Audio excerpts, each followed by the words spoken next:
L'idée vient du fait que ma femme travaille dans une exploitation horticole qui dispose d'une serre de vente assez grande et qui a construit à l'intérieur de cette serre des petits chalets en bois qui, eux, ne sont pas isolés. Mais on s'est rendu compte qu'en fait, même sans isolation, ça nécessitait très peu de refroidissement l'été ou de chauffage l'hiver. Donc, on voulait intégrer une serre en verre dans notre projet de maison. On ne savait pas exactement de quelle manière. On avait plusieurs idées à partir d'une maison en U, entre autres. Et en fait, dans la discussion avec les architectes, ils ont proposé de nous faire carrément un projet qui intègre vraiment la maison de bois sous la serre en verre.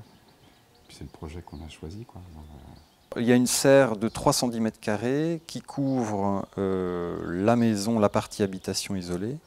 La partie habitation est une ossature bois. Cette ossature bois est isolée d'une manière traditionnelle.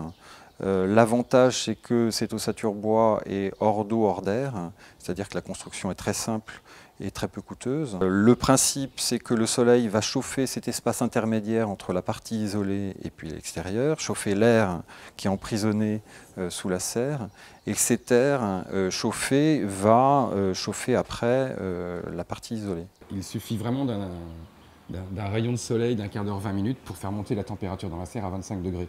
Donc on imagine bien que les journées où on sait qu'il va faire beau, on ouvre toutes les portes dans les couloirs, on accumule la chaleur non seulement dans la partie serre, je veux dire le béton, la pierre, tout ça, mais aussi on ouvre les portes et on accumule la chaleur et on monte à 25 degrés facilement, quoi.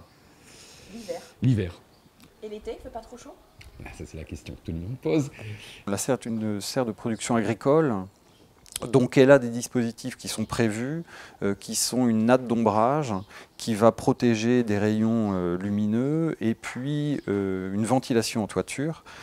Tout ce système est motorisé et régulé avec des capteurs intérieurs, des capteurs anémomètres, capteurs solaires. Donc ce système permet automatiquement de réguler la température intérieure. Le toit s'ouvre dès qu'on dépasse 24 degrés dans la serre, le toit s'ouvre entièrement. Les portails, on les ouvre et là, ça ventile et on maintient une fraîcheur relativement facilement.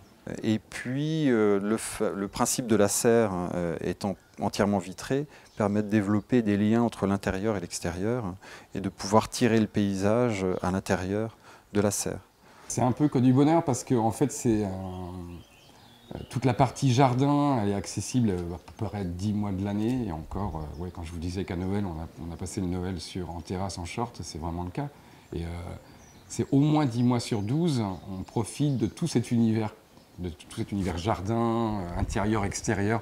Bon, c'est vrai que ça avait un petit peu perturbé surtout nos filles au départ, parce que c'est un côté où on est tout le temps ouvert en même temps, quoi.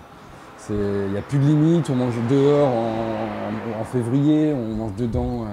C'est un petit peu. Il y a un manque de repères peut-être par rapport aux saisons. Il y avait un gros manque de repères par rapport aux saisons, surtout quand ils étaient plus jeunes, là. Mais c'est un côté vachement sympa aussi, quoi. Vivre au quotidien, c'est vraiment c'est un bonheur, quoi.